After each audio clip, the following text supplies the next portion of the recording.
Gisèle Oumba, Napoli Nana ya Diama, Gisèle Oumba, Nana troublé oh mon amour.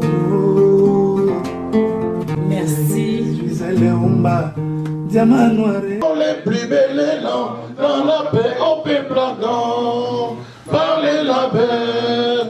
Nous bâtirons un pays plus beau qu'avant, dans la paix citoyen.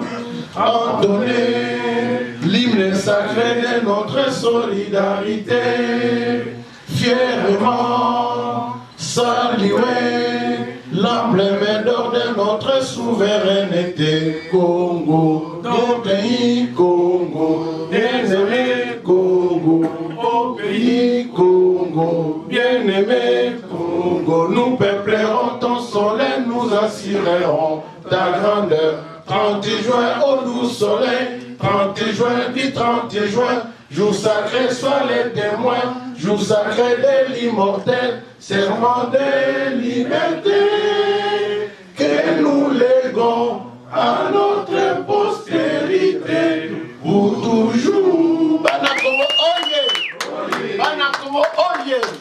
Banakomo oye! Merci. Bonjour chers amis, vous êtes bien sur Diamant Noir TV avec Gisèle Oumba. Aujourd'hui je suis venue dans une conférence. C'est vraiment M. Chimanga, c'est un Congolais, vous les connaissez bien. J'ai deux petites questions à lui poser, restez toujours branchés. Bonjour M. Chimanga. Bonjour madame.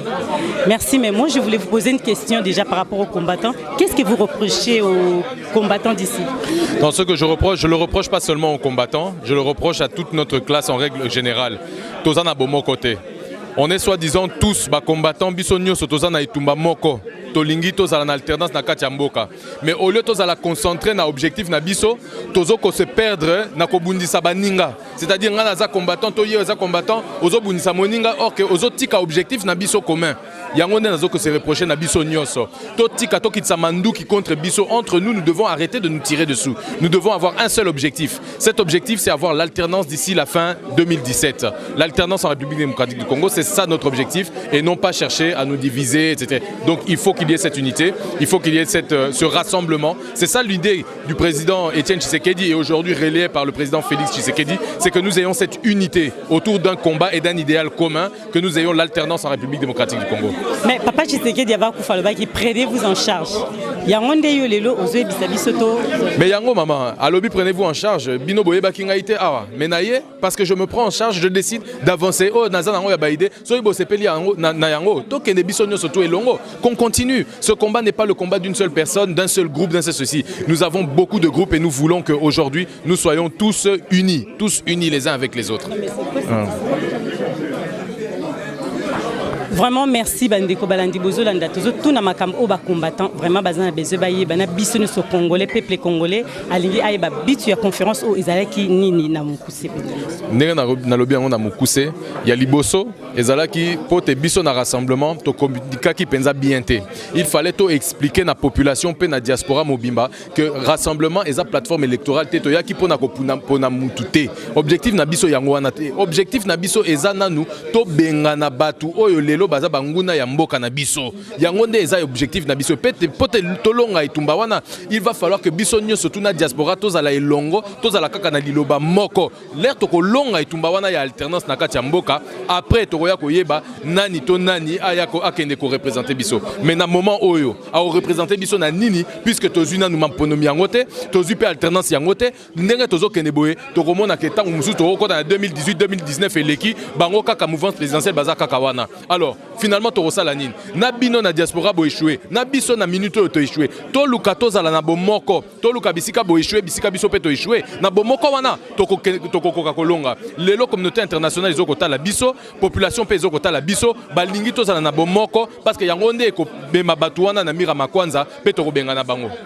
Mais pour les combattants, il y a une conférence, il vraiment mais bino boye yo oye na conférence et ça pour nous prouver bangoto pour nous bongisa. Non maman, batu oyo balingi ba conférence te na ebité tang mususu bazoko bunga isika et tumbana bango eza contre nani? Contre biso to bazana contre système oui. Contre système. Bon système wana to lingi biso nyoso to benga na yango. Bon siko bino bo bunda côté na bino biso to bunda côté na biso. alors ça va faire que tu vas diviser, disperser. Et là, on est comme ça, que tu longa. Il faut tous aller na unité. Unité wanande koya ko salate to longa itumba wana. Yango mama to koya to kolembate. Bande koya ba combattant misuso ti lelo nan ba comprendre te soki balingi to fingana to ko fingana. Soki balingi to betana to ko betana. Mais ce n'est pas ça l'essentiel. L'essentiel to kuta na biso ba congolais. Na esika moko pote mayele na biso e kola pe ba solution e monana pe tozwa alternance na kati ya mboka na biso. Vraiment prototiko kende maloba suka ezaka pona na loba. So lingo pesa conseil moko na ba combattant ba résistant au baza awa na mboka o loba neti nini étant peuple congolais et puis yo aussi présenté était na début. Non, bato bazolanda voilà. Non, maman Gisèle Diamant Noir. Maman Gisèle Diamant Noir. Na minute yoku tuko s'est présenté pour nanga ils a même pas important dans quel sens, dans le sens que ils a problème il y a personnalité nanga été le problème lelo ils a problème il y a ba congolais nyoso il faut ozala isika ozali yo congolais ozwa etumba oyo ekoma etumba na yo mutu nyoso moninga na yo nyoso congolais oyo kokutana na ye na nzela soki ye pe etumba na ye ezaka alternance ezala na kati ya mboka simba ye na loboko mema ye tozala isika moko pote tokende to longa etumba wana pote soki na minute oyo tokomi koluka o président Chima au président Fachi, au président Kingani, basali boya salite asani tozoko se distraire, tozoko bunga na itumba o tozana yango. Tosimana na loboko, biso nyoso rassemblement y compris na bandeko nyoso, to ça la unité yango de président Etienne Tshisekedi atikela ki biso héritage na ye, y a unité, a pesi biso rassemblement, je le répète encore une fois, eza plateforme électorale te eza kaka et sika biso nyoso to sangani po te tozwa elonga ya alternance na kati ya mboka na biso. Yango nde conseil pesi yango nde conseil nazo pesa na bandeko ya diaspora botika ko bunda bino na bino bozoko perdre makasi na bino na énergie na bino bozoko bunda entre bino na bino bo sangana bozala na bomoko yango nde ko sala ke tokolonga etumba wana. Bonsoir Waïs. Oui, bonsoir Diamant Noir. Vraiment non toute impression les anini na conférence oyo to. OK, merci. Impression ngezali ya Sengo d'abord.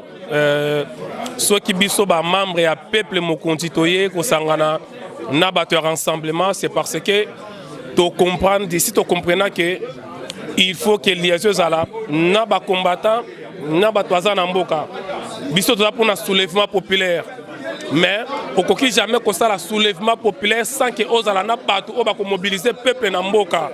Alors ba politicien na biso bien que il y a une partie basali, il y a ba corrompu, mais au moins il y a aussi une partie oyo basali dans le vrai. Basali dans le vrai. Alors batouana nde oyo moi poigno batika luana que biso to ça na confiance que ensemble ceux to sangani biso nyonso nde to kolonga yango moni to ko répondre na invitation oyo ba bingi so peuple mo continuer ba rassemblement et yango to zali awa. Merci. Merci. Impression. Oui, Gisèle Oumba, Diamant Noir. Donc, mon impression, bon, c'est simple. Hein. Il s'agit ici de l'unité, on parle de l'unité. Alors, Bisso Peuple Mokonzi, on va toujours là où il y a l'unité, là où on parle de l'unité, donc Bisso Toyaka. Il y a un monitoyer. C'est pas parce que le rassemblement, membre du rassemblement, va te passer mais Toye parce que Tolingaka unité, pour Toye Biké. L'unité, c'est la force. Quand les gens se réunissent, se mettent ensemble, c'est pour reproduire quelque chose. Au lieu que tous toujours dans la position dispersée, oh, il y a le biboye, c'est à ce moment-là que l'ennemi en profite.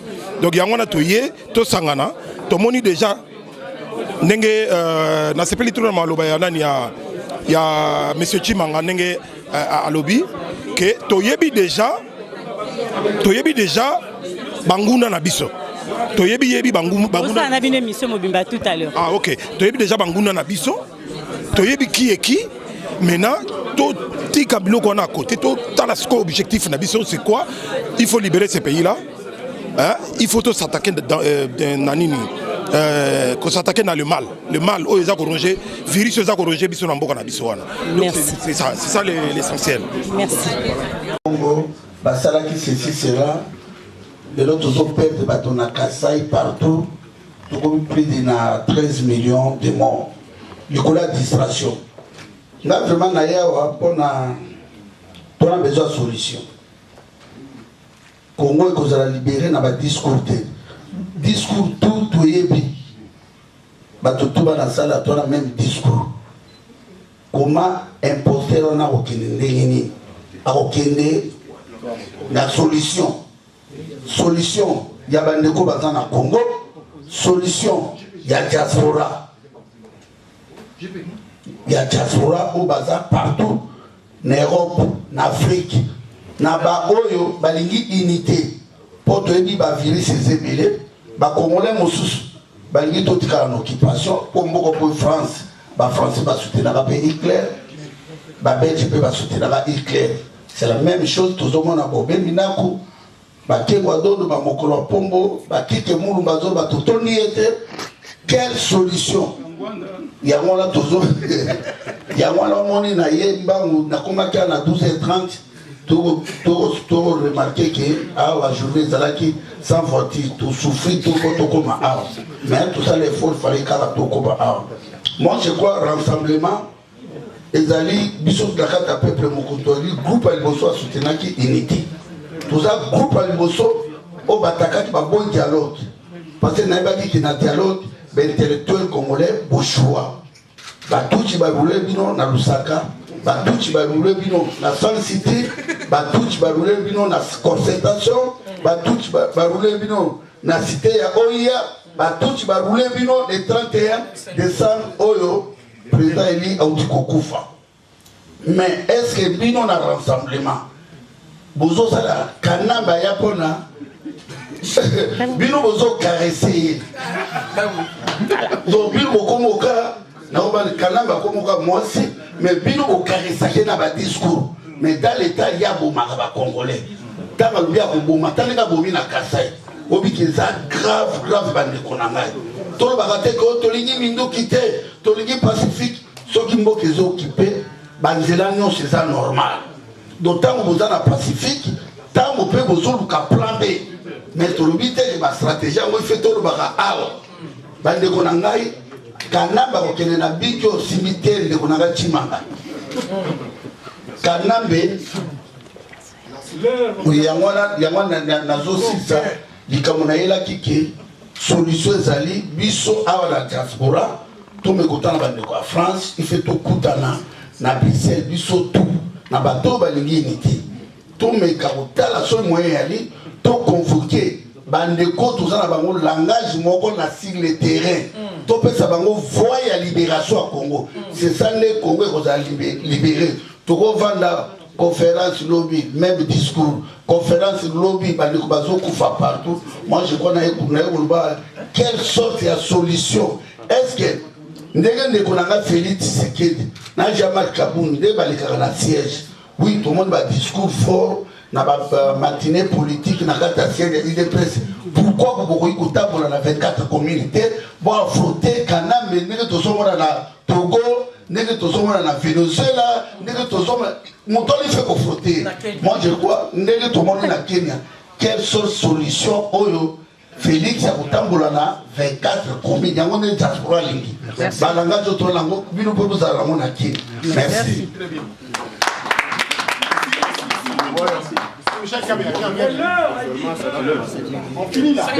Dernière question. Toyebi que Togolonga, mais nous avons besoin que Bissonio son ami Notoza et Longo pour te Tolonga et Tubawa. Bon, je pense qu'on va pouvoir aller dans l'autre salle pour. La majorité, non, je suis plutôt de l'opposition et un opposant virulent. Quel parti politique? Il n'y a pas. Macron est de quel parti politique? Merci beaucoup.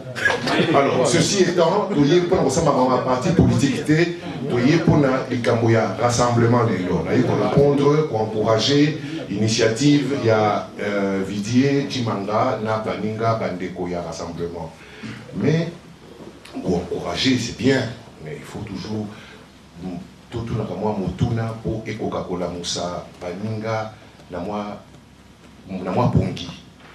Les autres Zoyoka UDPS particulièrement de Alexandre Rode Sabiso que nous avons que le Sengi transition il y a 6 mois sans Joseph Kabila. Après le 31 décembre, ce qui est élection et salamité. Donc on tourne à les citer. somoka tuni motuna asengeli na yano. Est-ce que moyen ezali vous savez ce mécanisme nini boutier en place ou bien parce que ça fait partie, il y a éducation, il y a population. Ça fait partie, il y a alerter population. Parce que et tumbana to bundango biso moko ba politique ke to bundango na population.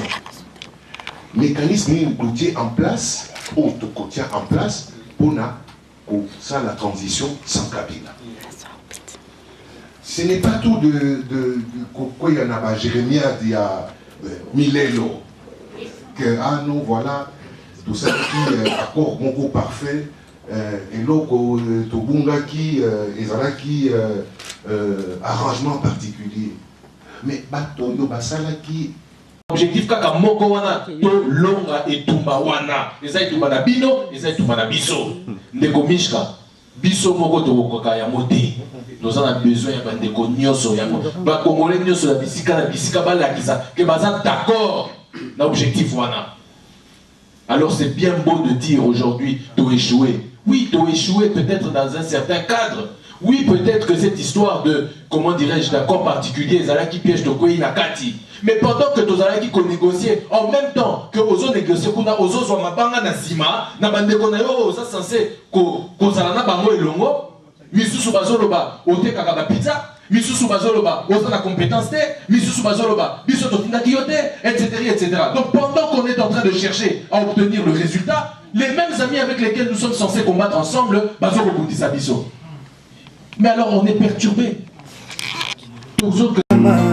Gisele Umba, Napolina Naya Diama, Gisele Umba, Nana troublé au mon amour. Merci. Gisele Umba, Diama Noire.